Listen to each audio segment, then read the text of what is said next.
You start out pretty early in life, knowing there is a line you won't cross. So call it or shoot our way out. We have 12 hours to find the girls. Or we never find the line again. Welcome back everyone to another review. Today we'll be checking out Dirty Angels, the newest release featuring Evergreen. Before I get started, don't forget to whack the subscribe button, like and notification bell for more updates and reviews. So Dirty Angels focuses on a group of soldiers and intelligence officers who embark on a rescue mission in Pakistan after ISIS militants kidnap female students from an international school, and this is amid tensions between the Taliban and ISIS. So this movie, the trailer, when the trailer dropped, I was a bit intrigued. It didn't look as promising, but now after watching the product in its full entirety, I'd like to share my thoughts. It will be a very concise review, given what I have to say. Yeah, so right off the bat, I was quite disappointed with this movie, and especially with Evergreen at the forefront, who plays the character called Jake, and she is this very unlikable character who has no redeeming qualities to her. And at first I thought maybe she was going to have a sort of character growth throughout the movie. No, but she's static like that from beginning to end.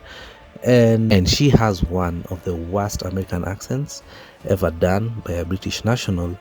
The other characters are thinly written. They come off as one note. They come off as caricatures of, if you were to picture a military squad of female characters, all the stereotypes you could ever think of, they imbued into this cast, these characters.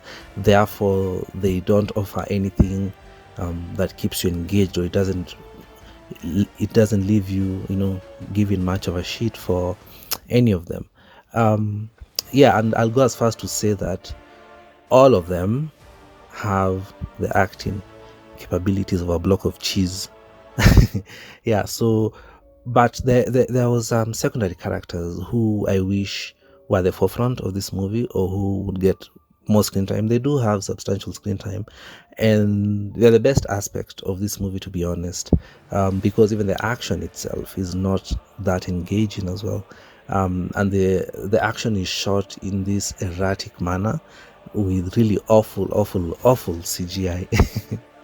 Yeah, so I'd say the other positive, besides the ancillary characters, I'd say there's a running gag within the movie that starts right at the beginning and it's carried all through the runtime, and I like that.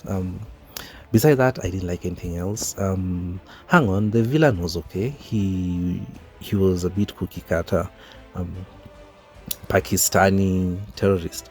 Therefore, you can also, if you have to think of how Hollywood depicts terrorists, he's that. They don't do anything new with him, but he's okay. He's all right. Ultimately, this is not a very good movie. Even the final act, the third act, the action is a bit okay, and I'd say that was the highlight of the movie. Actually, if you have to watch this movie, just press play and skip all the way to the third act. Yeah, and you'll have a better time, because save yourself the 2 hours, watch something decent. And the movie just ends, when you think they're coming to a resolution or conclusion, the movie ends. Anyway, those are my thoughts, and yeah, I wouldn't recommend this at all to anyone. So given my thoughts about the movie, I'm going to give it a clean 3 out of 10. Probably should have been a 2, but let me stick with the 3 because there are certain things I'd give merit to. Yeah, so thanks for joining me for this review. For more reviews, do like, share and subscribe. See you on the next one.